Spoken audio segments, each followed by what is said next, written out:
So last time we looked at different types of decimals. We looked at terminating decimals. These are decimals that end. Things like 0.2, 2.58, or 1.736. Another type of decimal we looked at were recurring decimals, which are decimals that go on forever. They repeat. So recurring decimals are things like 0.66666 going on forever. And we write those, remember, with a dot above the number. Other examples can repeat 2 digits going on forever. And we write these using a line along the top. There's actually a third type of decimal though, and these are non-recurring decimals. So similar to terminating decimals, they don't repeat, but they still go on forever. So they go on and have a completely non-repeating set of numbers.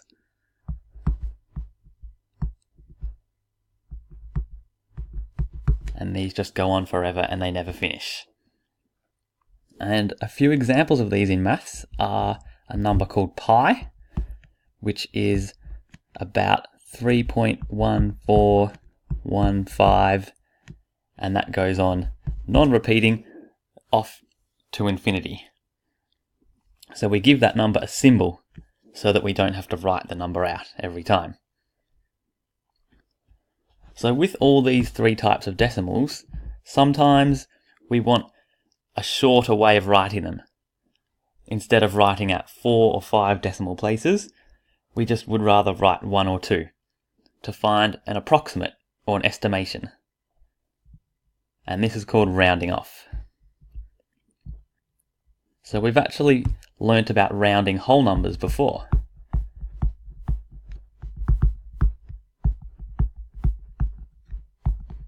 So with whole numbers, we've learnt about how to round off to the closest place value. So if we have the number 103 and we say round that off, round to the nearest 100,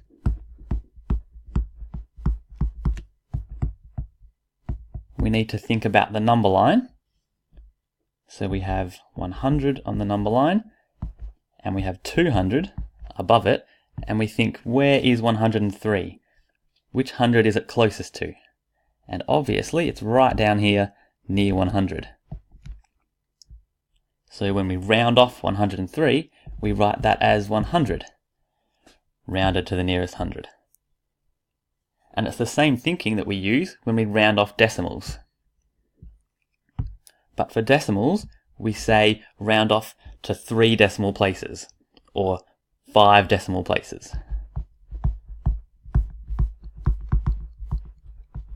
So rounding decimals, we round to a certain number of decimal places.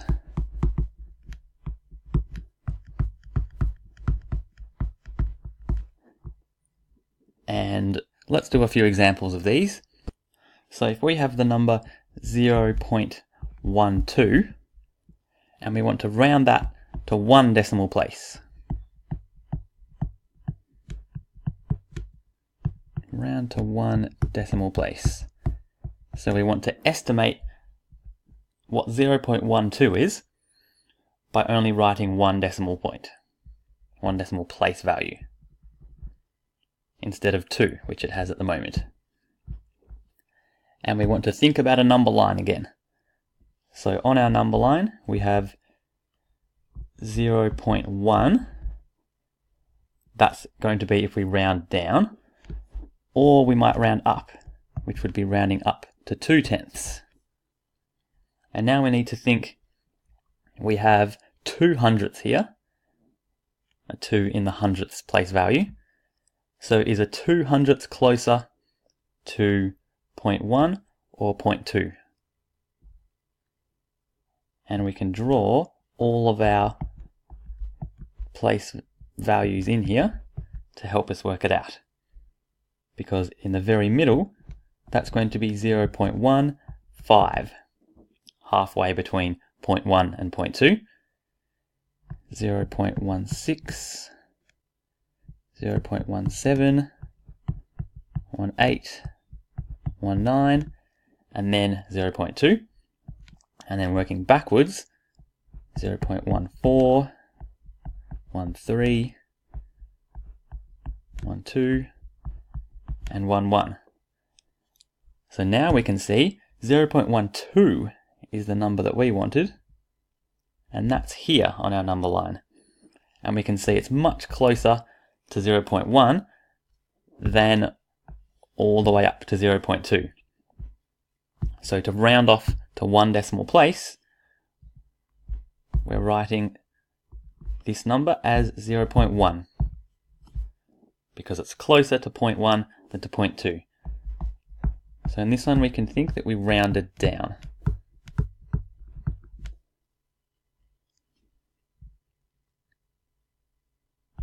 Let's do another example again.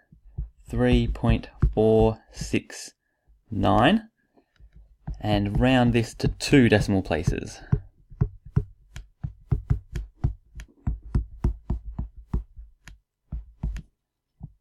So in this case, we can look at, here's the second decimal place, and we need to decide, are we going to round down to 3.46 or round up to 3.47? And we're not sure which one. So we look at the next place value along, which is the thousandths, and we have 9 thousandths. And we can picture that on the number line, 3.47 and 3.46. 3.469 is almost at 3.47. 69. So we're definitely rounding up in this case because we're much closer to 3.47. So that is rounded, and we rounded up in that case. The only thing that gets confusing is if we have a 5. So in this case, if we want to round 3.15 to 1 decimal place, on our number line, we might round down to 3.1 or up to 3.2, but 3.15 is exactly in the middle. So mathematicians have just decided, as a rule, a 5 always rounds up.